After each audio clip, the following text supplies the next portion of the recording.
ಕೃಷಿ ಈ ಮನುಷ್ಯ ಬೆಳೆಸ್ಕೊಂಡು ಬಂದ ಒಂದು ಅತ್ಯುತ್ತಮ ಸಂಸ್ಕೃತಿ. ಇದು ಕಾಡು ಮತ್ತು ಮಾನವನ ಮಧ್ಯೆ ಇವತ್ತಿಗೂ ಇರೋ ಒಂದು ಅದ್ಭುತ ಸೇತುವೆ. ಕೃಷಿ ಅಂದರೆ ನಮಗೆಲ್ಲ ಮೊದಲು ನೆನಪಾಗೋದು ನಮ್ಮ ಹಳ್ಳಿ, ಆ ಮಣ್ಣು, ತೋಟ, ಗದ್ದೆ. ಆ ಹಳ್ಳಿ ಜೀವನದಿಂದ ಬಂದಿರೋ ಒಂದು ಒಳ್ಳೆ ಪದ್ಧತಿ ಅಂದರೆ ಈ ಸಾವಯವ ಕೃಷಿ. ಮೊದಲೆಲ್ಲ ನಮ್ಮ ತೋಟ ಗದ್ದೆಗಳಲ್ಲಿ ಸಹಜವಾಗಿ ಕಾಣಿಸ್ತಾ ಇದ್ದ ಈ ಎರೆಹುಳುಗಳನ್ನು ನಾವೆಲ್ಲ ಹೆಮ್ಮೆಯಿಂದ ರೈತನ ಮಿತ್ರ ಅಂತ ಹೇಳ್ತಾ ಇದ್ವಿ. ಆದರೆ ಟ್ರ್ಯಾಕ್ಟ್ರ್ ಯಾವಾಗ ನಮ್ಮ ಜಮೀನಿಗೆ ಕಾಲಿಡ್ತೋ ಅವತ್ತಿಂದ ಈ ಡೆವಲಪ್ಮೆಂಟ್ ಶುರುವಾಯಿತು. ಕೆಮಿಕಲ್ಸು, ಕ್ಲೀನ್ ಲ್ಯಾಂಡು ಅನ್ನೋ ಹೆಸರಲ್ಲಿ ಈ ಜೀವಿಗಳನ್ನ ನಿಧಾನವಾಗಿ ಕಳ್ಕೊಳ್ತಾ ಬಂದಿದ್ದೀವಿ. ಈಗ ಪರಿಸ್ಥಿತಿ ಏನಾಗಿದೆ ಅಂತಂದರೆ ಆ ಹುಳುಗಳಿಗೆ ಬೇರೆ ವಾತಾವರಣನೇ ಮಾಡಿ ಬೆಳೆಸೋ ಅಂಥ ಪರಿಸ್ಥಿತಿ ಬಂದಿದೆ. ಆದರೆ ಆ ಎರೆಹುಳು ಗೊಬ್ಬರ ಅಂದರೆ ಏನು, ಆ ಎರೆಹುಳು ಗೊಬ್ಬರನ ಯಾವ ಥರ ಮಾಡೋದು, ಅದನ್ನೆಲ್ಲ ನೋಡೋಣ ಬನ್ನಿ.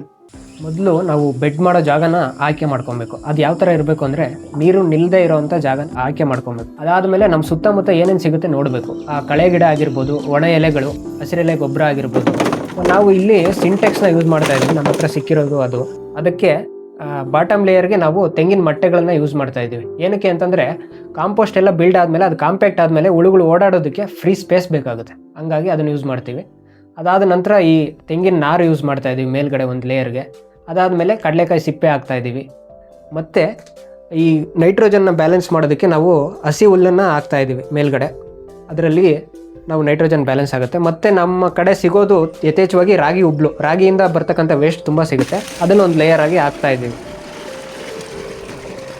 ಈಗ ಸಗಣಿನ ನಾವು ಹಾಗೆ ಅದೇ ರೀತಿ ಹಾಕೋದ್ರಿಂದ ಮೀಥೇನ್ ಗ್ಯಾಸ್ ಪ್ರೊಡ್ಯೂಸ್ ಆಗಿ ಹೀಟ್ ಜನ್ರೇಟ್ ಆಗುತ್ತೆ. ಅದರಿಂದ ಅದನ್ನೆಲ್ಲ ಅವಾಯ್ಡ್ ಮಾಡೋದಕ್ಕೋಸ್ಕರ ಸಗಣಿನ ನೀರಲ್ಲಿ ಕಲಿಸ್ಬಿಟ್ಟು ಸ್ಲರಿ ರೂಪದಲ್ಲಿ ಮಾಡಿ ಮೇಲ್ಗಡೆ ಹರಡ್ತಾ ಇದ್ದೀವಿ. ಇದರಿಂದ ಹುಳುಗಳಿಗೆ ತಿನ್ನೋದಕ್ಕೂ ಒಳ್ಳೆ ಮೆಟೀರಿಯಲ್ ಸಿಗುತ್ತೆ ಮತ್ತು ಹೀಟ್ ಪ್ರೊಡ್ಯೂಸ್ ಆಗೋದು ಕಡಿಮೆ ಆಗುತ್ತೆ. ನಮಗೆ ನಮ್ಮ ಸುತ್ತಮುತ್ತ ಏನೇನು ಸಿಗುತ್ತೆ, ಹಸಿರೆಲೆ ಗೊಬ್ಬರ ಹೇಳಿದೆ, ಮತ್ತು ಒಣ ಎಲೆಗಳು, ಆಲ್ರೆಡಿ ಕಳ್ತಿರ್ತಕ್ಕಂಥ ಸಗಣಿ, ಒಣಗಿರೋ ಸಗಣಿ, ಅದನ್ನೆಲ್ಲ ಒಂದು ಲೇಯರ್ ಆಗಿ ಫಿಲ್ ಮಾಡ್ಬೋದು ನಾವು.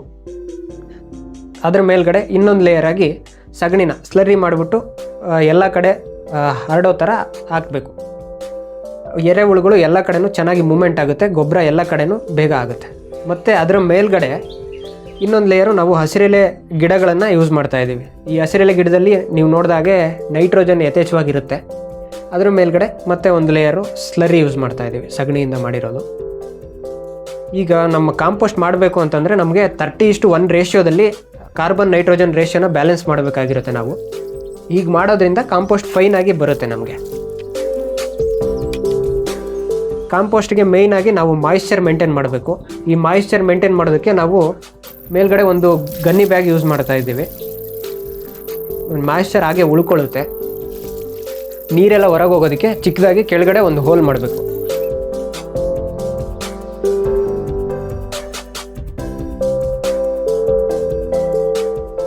ಅದಾಗಿ 15 ದಿನಗಳ ನಂತರ ಕಾಂಪೋಸ್ಟ್ ಬೆಡ್ಗೆ ಎರೆಹುಳುಗಳನ್ನು ಬಿಡ್ತಾ ಇದ್ದೀವಿ. ಅದೆಲ್ಲ ಚೆನ್ನಾಗಿ ಕಳ್ತಿರಬೇಕು, ಅದರಲ್ಲಿ ಹೀಟು ಜನ್ರೇಟ್ ಆಗೋದು ಕಡಿಮೆ ಆಗಿರಬೇಕು. ಆವಾಗ ನಾವು ಹುಳುಗಳನ್ನು ಬಿಡ್ಬೋದು. ಈ ಹುಳುದು ಲೈಫ್ ಸೈಕಲ್ ಬಂದುಬಿಟ್ಟು 5 ವರ್ಷದವರೆಗೂ ಇರುತ್ತೆ. ನಾವು ಯೂಸ್ ಮಾಡ್ತಾ ಇರೋದು ಐಸಿನಿಯಾ ಫಿಟೈಡಾ ಅಂತ ವರ್ಮ್ಸು. ಇದರಲ್ಲಿ ನೀವು ನೋಡ್ಬೋದು ಕ್ಲೈಟೆಲಮ್ ಅಂತ ಒಂದು ಬ್ಯಾಂಡ್ ಇರುತ್ತೆ, ಅದೇ ರೀಪ್ರೊಡಕ್ಟಿವ್ ಆರ್ಗನ್. ಬೇಸಿಕ್ಕಾಗಿ ಎರೆಹುಳು ಬಂದುಬಿಟ್ಟು ಅದರಲ್ಲಿ ಫೀಮೇಲ್ ಮತ್ತು ಮೇಲ್ ಆರ್ಗನ್ಸ್ ಎರಡು ಒಂದರಲ್ಲೇ ಇರುತ್ತೆ. ಹಾಗಾಗಿ ಹರ್ಮೋಫ್ರೆಡೇಟ್ಸ್ ಅಂತ ಕರಿತೀವಿ ಅದನ್ನು. ಇದು ಮೇಟಿಂಗ್ ಆಗಿ 1 ವಾರಕ್ಕೆ ಮೊಟ್ಟೆಗಳನ್ನು ಇಡುತ್ತೆ. ಒಂದು ಮೊಟ್ಟೆಯಿಂದ ನಮಗೆ 1 ರಿಂದ 2 ಮರಿಗಳು ಹೊರಗಡೆ ಬರುತ್ತೆ. ಆ ಮರಿದು ಲೈಫ್ ಸೈಕಲ್ 1 ತಿಂಗಳಲ್ಲಿ ಅದು ಮೆಚ್ಯೂರ್ ಆಗುತ್ತೆ ಮತ್ತು ಅದು ಮೆಚುರಿಟಿ ಏಜನ್ನು ತಲುಪುತ್ತೆ. ಈ ಕಾಂಪೋಸ್ಟ್ ಆಗೋದಕ್ಕೆ 3 ತಿಂಗಳು ಪ್ರೋಸೆಸ್ ಆಗುತ್ತೆ. ಆ 3 ತಿಂಗಳಲ್ಲಿ ನಮಗೆ ಕಂಪ್ಲೀಟಾಗಿ ವರ್ಮಿ ಕಾಂಪೋಸ್ಟ್ ರೆಡಿ ಆಗುತ್ತೆ. ಅದನ್ನು ಎಲ್ಲದಕ್ಕೂ ನಾವು ಯೂಸ್ ಮಾಡ್ಬೋದು.